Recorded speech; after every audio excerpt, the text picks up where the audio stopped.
Like I said, if we were talking just regular Walking Dead zombies, I would much rather fight them than fight Victor. I'm talking. You could send 100 of them my way. I wouldn't fuck.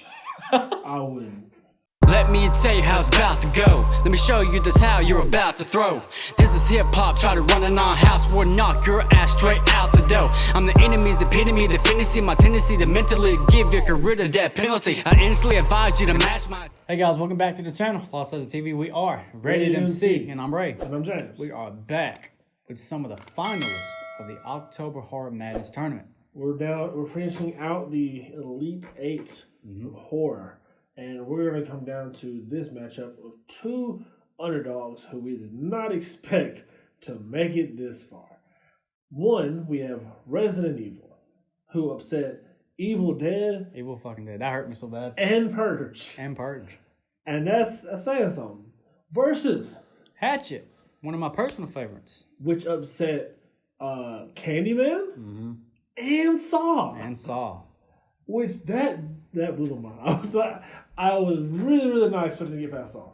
But here we are. So let's get into it.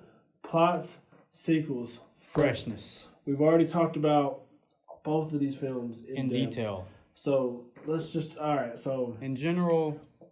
There's not a main character for Hatchet, right? There's not a specific character. Besides Victor Crowley himself. Well, there is. You have the final girl. She's in every one of them. In Resident Evil, we have a main girl, which is Alice, who bad bitch. Behind maybe like Ripley, I'd say she's probably the baddest bitch in this one. And there's a lot of like really dope female characters in all these horror films, but how many are fucking badass? You know what I'm saying? They bring the fight to you. Well, see, my top three would be Ripley, then probably Alice, and probably Sydney. Yeah. How we gonna count out Jamie Lee Curtis? I mean, despite the 2018 one, she's just a runaway victim. She's a scream queen, bro. She is the scream queen. But listen, Alice is a bad bitch the whole way through, and I don't want anyone to think like I'm talking negatively towards women. This woman is amazing. All right, she took down one of my favorite scenes is that kill where she takes down all them dudes while in a fucking trap. Victor Crowley, like I said, there's not a main character. If we follow the plots for at least for Resident Evil, a lot happens.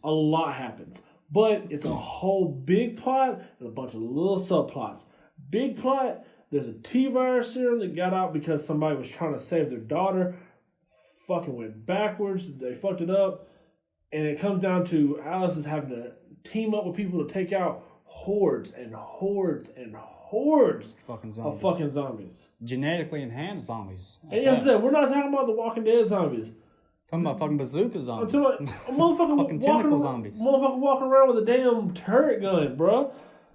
If I saw in the zombie apocalypse, bro, I'm done. Like, what am I supposed to do? Then we get to Hatchet. You got Victor Crowley. He's this reoccurring poltergeist who's reliving the night of his death because as growing up, all these fucking children kept fucking with him, and looked because he was deformed. Set the fucking house on fire. Kane Hodder, which plays Victor Crowley and his father. Victor Crowley's father comes home. The fucking house is on fire. The door's locked. He tries to break in. He accidentally hits fucking Victor in the fucking face with the axe. His dad dies of a broken heart. The mother died at fucking birth. You know what I'm saying? So he just lost every fucking thing. So he basically gave up. It takes place at a Louisiana swamp. And the first two films take place on the same night. The third one takes place on the night after. Which again, it doesn't fucking matter. Every night, if you kill Victor Crowley or not, he comes back because he's an entity. He's a fucking poltergeist. You know, he comes back and he relives his fucking death every single night. We have two completely end of the spectrums here. It's zombies versus one badass fucking ghost. I guess I know mine too, but I'm sorry about it. I know. Resident Evil takes this one. Resident Evil takes it.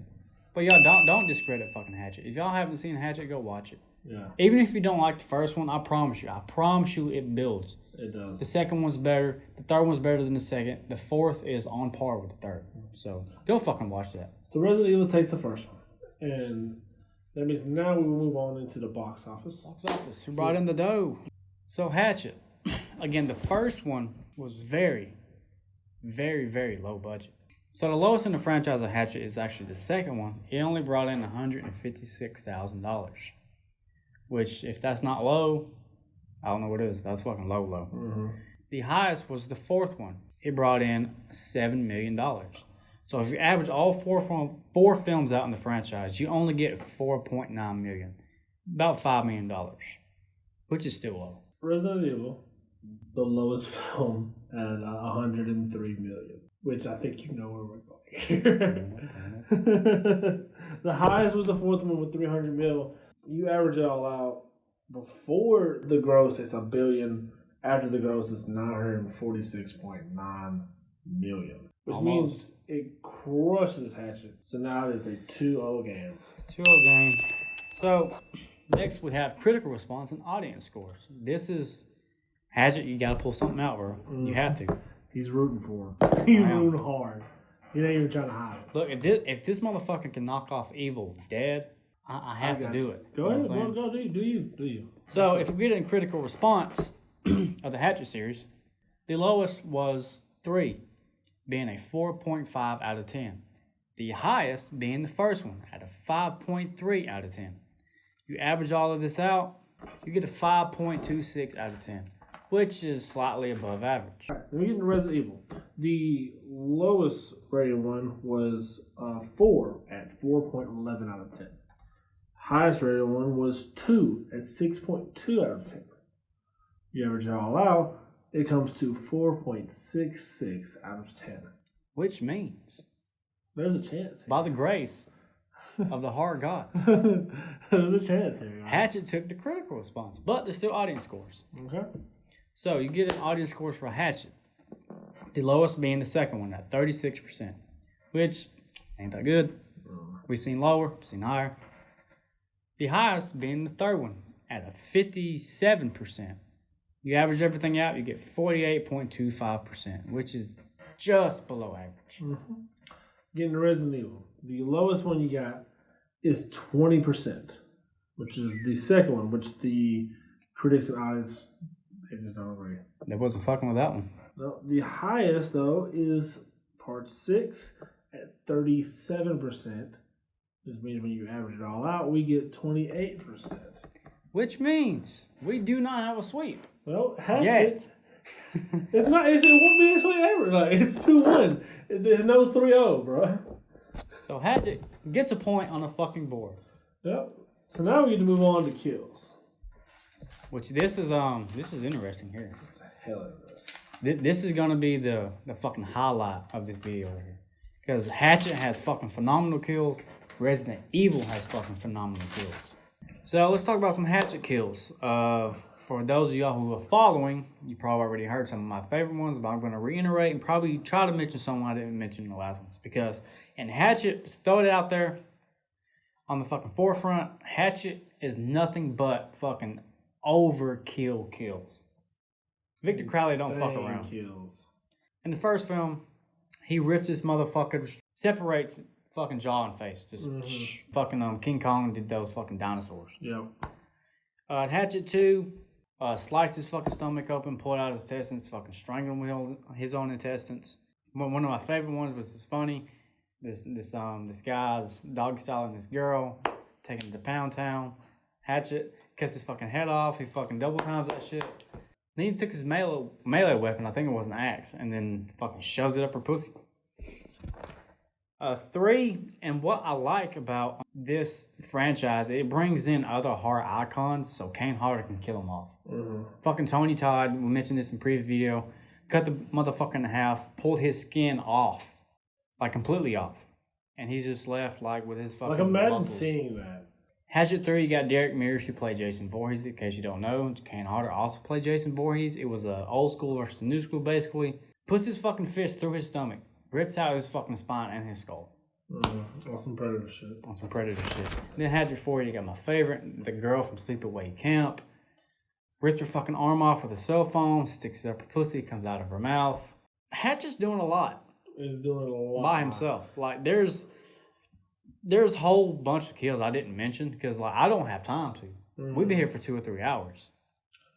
And then we get to Alice. And not to be outdone in Resident Evil, we got that group of like mercenaries or whatever getting cut by the lasers. Like one girl got her face cut like right here. That concept alone is just people getting cubed by that motherfucking shit is insane. Like I said, the trap kill in the 6th one where Alice kills all the fucking guards, fucking dope. The Claymore kill in the 6th one, fucking phenomenal. Her kicking that fucking piece of shard of glass through a fucking hellhound, amazing. Fucking Alice dropping her gun, picking it up, man, got him. I mean, honestly, I know my answer if we're going down to it. I know my answer. I know they're going to be different. Yeah. But let's see if they're different. All right. On 3. 1, 2, 3. Hatchet. You picked Hatchet? Yeah. Dude, the overkills are fucking insane. What the fuck do you mean? But hear me out on this one. Okay. Even if it was to say Resident Evil, because I cannot discredit Resident Evil's kills. It's fucking phenomenal. This is basically weapons and fucking quick technology deaths. Mm-hmm. You know, if you get blown up by an RPG, you're gone. At least with Hatchet, he's so old school, he's going to make sure you fucking suffer first. That's it. Some of the kills he did, like, he took the back end of a fucking hatchet, like, not even the sharp end, and beat a motherfucker's face in with it. That's just outside of the box thinking. So, yeah, Hatchet's going to take the kills. I mean, we're 2-2, which means we going into filthiness, y'all. Ray did not think we were getting here. I didn't think we were getting here, but I'm fucking glad. Disclaimer, I'm pulling for Hatchet. Like, Hatchet's one of his favorites, bro. I'm not gonna, you know, if we talk about it, and I think Resident Evil, I mean, I'll pick Resident Evil, but... So we're getting to fearfulness. It's even a hard argument to make. But let's just put yourself in a situation. Are we considering the whole franchise with Alice, at least in the first one, Alice, yes, she's a badass, but she's still transitioning from that innocent person of trying to find out what the fuck's going on. Mm. And then she goes fucking full, you know, fucking female Rambo. Mm. Hatchet, Mary Beth is her name. Mm-hmm. She goes back because she killed your daddy and your brother. You know what I'm saying? And you want that fucking revenge. So, fearfulness, would you rather be afraid of zombies or would you rather be afraid of this reoccurring poltergeist? My only argument that I can bring up is that, yeah, it would fucking suck to be living in a world as Alice with fucking genetically enhanced fucking zombies that can use weapons or whatever the fuck. Fucking tentacle in the hands. But at least she has a chance of redemption there. She has a chance of victory. But Victor Crowley, it doesn't matter. If you kill him, he's coming back. If you kill him, he's coming back. So it's one single entity versus a fucking multitude of genetically enhanced zombies. Like I said, if we were talking just regular Walking Dead zombies, I would much rather fight them than fight Victor. I'm talking. You could send 100 of them my way. I wouldn't fuck. I wouldn't. But bro, genetically, one of them motherfuckers was bigger than Victor Crowley, and he had a turret gun and a bazooka. They dumped bullet after bullet in that motherfucker and did not take him down. He wasn't killed until a fucking helicopter blade cut him in fucking half. Okay, so here's my final thing to bring to the table to try to save Hatchet, okay? Right. Yeah, you have the genetically enhanced zombies, but if they kill you, they're going to kill you quick. Hatchet will make sure you suffer long and hard. Imagine your fucking jaw ripped off, you're not going to die instantly. No. Tony Todd, skin ripped off, you're not going to die instantly. A lot of zombie kills, it's going to take a minute to die. Also, in the situation, Hatchet fought valiantly, y'all. I promise you it did. It ain't over yet. But in the Hatchet universe, if you don't go to that swamp, or if you leave that swamp after the first night or whatever, he ain't coming after you. He's not leaving that swamp. There's not a single place on fucking Earth that you can go and not run into a fucking zombie. All right, here's my final thing to bring to the table. All right? Run! All right. Hear me out. Y'all hear me out. We're friends, right? We are, bro. I promise we are. We're bros. Yeah. We're homies. Yeah. We knew each other a long fucking time. Yeah. We've been through a lot. Bro. I'm fucking with you, man. I have no more arguments to make. I really don't. Look, Hatchet... But I do think in the fearfulness of getting killed, it would be Hatchet. But given the situation of if you're in that position, the whole goddamn world, you're not going to go into fucking space. No. I mean, you're trapped there. So, and again, it was a real Hatchet put up a valiant motherfucking fight. Like, the fact that it got to the final 8, to the final 2 of the fucking combo bracket. Yeah. I would have thought that. It upset fucking Saw and Candyman. And took Resident Evil to the final punch. But good job, Hatchet. Yeah. Fucking proud, man. I really am. Claps for Hatchet. Resident Evil moves on to face the slasher winner, which will either be Halloween or Scream. That's going to be a fucking good one. Cannot wait. Like I said, if you think Hatchet should have won, tell us. Tell us why you were rooting for Hatchet after you saw them take down Candyman. Like I said, if you're new to the channel, guys, subscribe. Make sure you go back and watch the beginning of this. He's got it marked. Yeah, they're in a playlist. They're in a playlist. Both of our Twitter accounts. We have our Lost Legends Instagram. Go check it out. Follow us. Tell us something you want to see. We'll go Email us. Email us. Send us your stuff to review. Exactly. It could be music, because we're not done with music yet. No. We're just taking this whole month for horror. Yeah. So. But let us know what you think. And until next time, y'all. Deuces. Adios. What a slam. Bring us back to you, grouches. My crew just might roll on you like